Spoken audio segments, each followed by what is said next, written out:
आप सभी दर्शकों का बोल्ड भारत खबर में स्वागत है। आपको मैं मिलाता हूं एक शख्सियत जो बहुजन समाज के सक्रिय युवा नेता हैं, इंजीनियर धनंजय गौतम जी से। इंजीनियर धनंजय गौतम जी, आप बहुजन समाज पार्टी को किस स्तर से देखना चाहते हैं?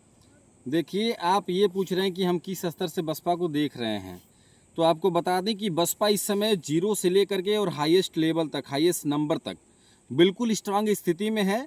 और जिस प्रकार से बसपा के लोग ग्राउंड पे काम कर रहे हैं, निश्चित तौर पे 2027 में जो है बहुजन समाज पार्टी की सरकार बनेगी। क्या इस समय 2007 वाले बहन जी रणनीति अपनाई 2027 में? देखिए, हमारी जो रणनीति है, जो 2007 में जो रणनीति थी, जिस रणनीति के तहत आदरणीय बहन कुमारी मायावती जी ने पूर्ण बहुमत की सरकार बनाई थी, हमें आसानी पूर्ण विश्वास है कि 2027 में भी हम 2007 को दोहराएंगे। इसमें कोई संशय नहीं है, कोई संदेह नहीं है। लोगों का एक कहना है कि बहुजन समाज पार्टी के राष्ट्रीय अध्यक्ष बहन कुमारी मायावती जी इस समय सक्रिय नहीं रह रही है, किसी की मुद्दा नहीं उठा रही है, इस पर क्या कहना चाहते हैं? देखिए, आपको बता दें, बहन जी के एक सांस लेने पर भी देश में जो है चर्चा का माहौल बन जाता है। और लगातार कई सारे मुद्दे रहे हैं, बहन जी ने उस पर बेबाकी से अपनी राय रखी है। और रही बात कि जो लोग आरोप लगा रहे हैं कि बहन जी सक्रिय नहीं है, तो वो आंख से या अंधे होंगे या तो कान से बहरे हैं, इसलिए उनको नहीं सुनाई दे रहा है, दिखाई दे रहा है। और एक बात और है, 9 अक्टूबर लखनऊ में रैली हुई थी, उसमें का लोगों का कहना है कि बीजेपी के द्वारा लोगों को बुलाया गया था भाड़ा देकर। देखिए, अगर बीजेपी के आने से अगर सबसे ज़्यादा अगर किसी का नुकसान हुआ है तो बहुजन समाज पार्टी का नुकसान हुआ है। और अगर जब बसपा मजबूत होती है तो बीजेपी बिल्कुल ग्राउंड पे आ जाती है, जीरो हो जाती है। और आपको बता दें कि कोई भी पार्टी ऐसी नहीं है और नहीं चाहेगी कि वो अपने प्रतिद्वंदी या उस पार्टी को मजबूत करे जिस पार्टी के खिलाफ वो काम कर रही है।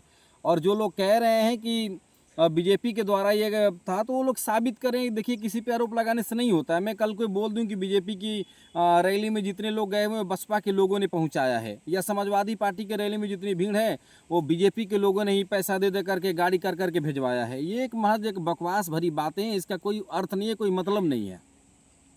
और सुनने में आ रहा है कि बहन जी अपने भतीजे काशनाथ जी को हर एक जिले में दौड़ाने की कार्य कर रही हैं। क्या ये कितना तक सही है?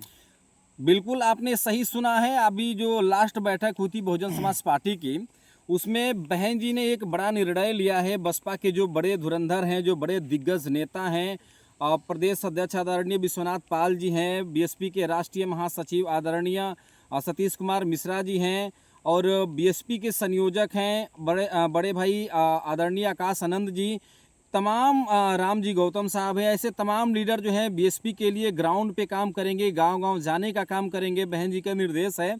और पूर्ण रूप से आपको बता दूं कि ग्रामीण स्तर पे तो जाएंगे ही जाएंगे। छोटी छोटी रैलियां और बड़े रैलियां और रोड शो करने की पूरी तैयारी है। 2026 को मथने की पूरी तरह से तैयारी हो चुकी है, ताकि 2027 में बसपा अपनी सरकार बना ले और उसका रिजल्ट आपको दिखाई दे। क्या बहुजन समाज पार्टी में 2026 जिला पंचायत चुनाव में युवाओं को कितनी भागीदारी मिलेगी?